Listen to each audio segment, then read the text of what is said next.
the truth is found to be lies. And all the hope within you dies.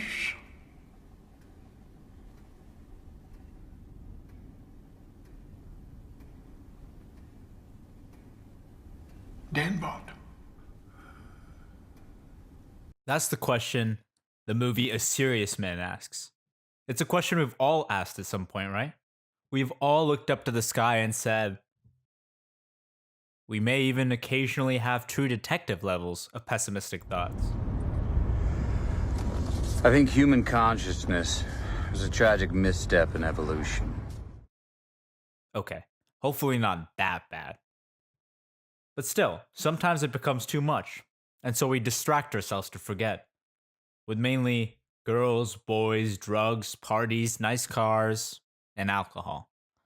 Say when. Lots and lots of alcohol. When? We don't do all these hedonistic things because we think that's the answer to life, but it does help us forget the question for a while. But at some point, these things stop working. So we're back to the questions. Famous author Kurt Vonnegut clearly struggled with the same questions. In his fantastic book Cat's Cradle, he uses the cat's cradle as a metaphor for life and these existential questions. Cat's Cradle is a children's game in which you loop a string onto your hands and make different patterns.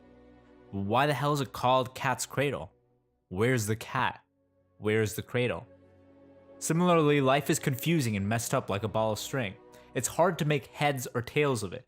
We are looking for clues to figure out what the meaning of it is supposed to be, but there is no cat. There is no cradle. So what do we do when the truth is found to be lies and all the hope within us dies? Well, we turn to a higher authority. In A Serious Man, the protagonist goes to his rabbi. To help, his rabbi explains a story about You know Lee Sussman. an orthodontist Did he ever tell you about the goy's teeth? who finds a hidden message in one of his patient's teeth. So, Lee is at work one day. He notices something unusual. There appears to be something engraved on the inside of the patient's lower incisors.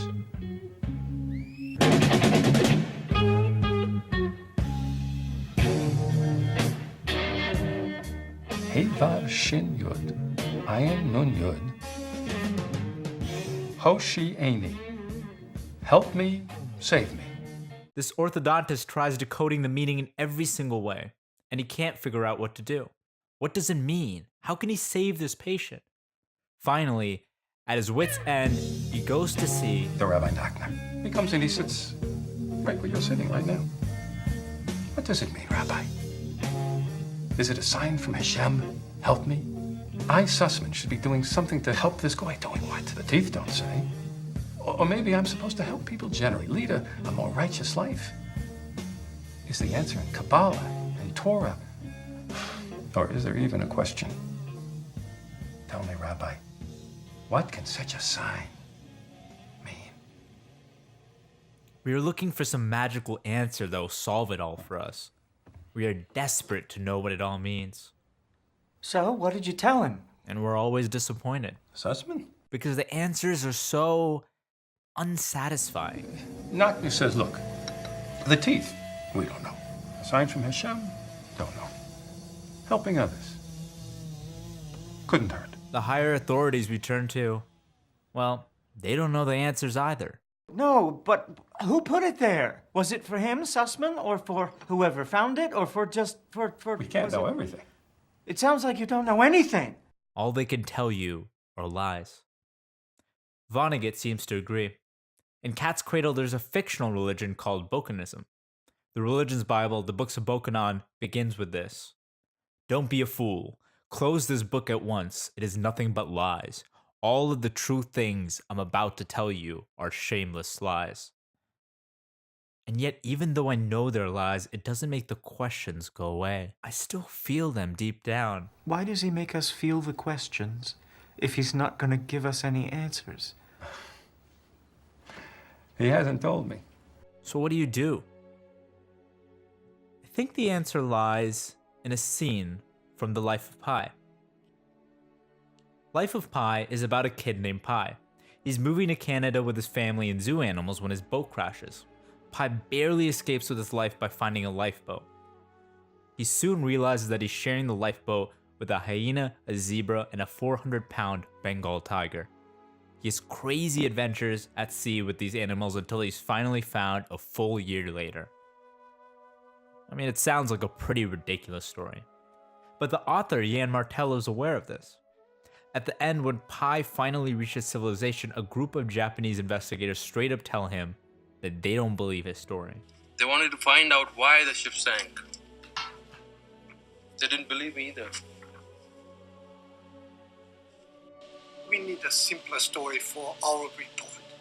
One our company can understand. A story we can all believe. So he tells them another story. A more realistic story. A story about how he witnessed murder, darkness, and deception. How he saw humans do terrible things to each other. The interesting part is a question he asks. I've told you two stories about what happened out on the ocean. Neither explains what caused the sinking of the ship. And no one can prove which story is true and which is not. In both stories, the ship sinks, my family dies, and I suffer. True. So which story do you prefer? God, life, and its meaning is fundamentally unknowable. We're looking for God to give us this grand cosmic answer and meaning to our lives and struggles, but maybe the true gift is the mystery. Please, accept the mystery. Because then we get to create our own meaning. And look up at the stars and make up stories. Bokonon's primary tenet is live by the FOMA, harmless untruths, that make you brave and kind and healthy and happy. Maybe when the truth is found to be lies, you have to accept that there is no truth and create better lies. Above all, these harmless untruths, these lies you tell yourself, have to be useful. For example, take this scene in True Detective. There are two ways of looking at the universe. You could see life like this. It's just one story. The oldest. What's that? Light versus dark.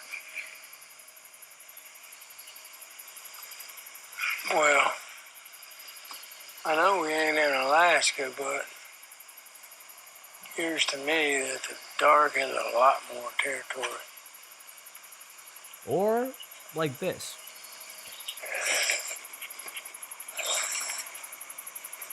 You know, you're looking at it wrong. And sky thing. How's that? Oh, once there was only dark. When you ask any lights went in.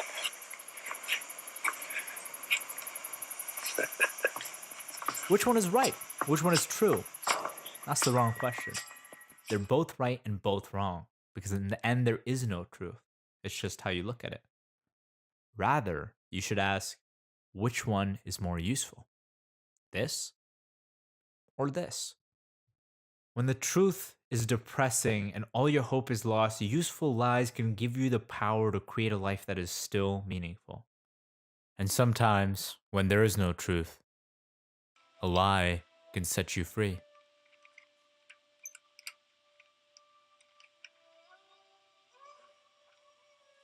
Mr. Patel's is an astounding story of courage and endurance unparalleled in the history of shipwrecks. Very few castaways can claim to have survived so long at sea, and none in the company of an adult Bengal tiger.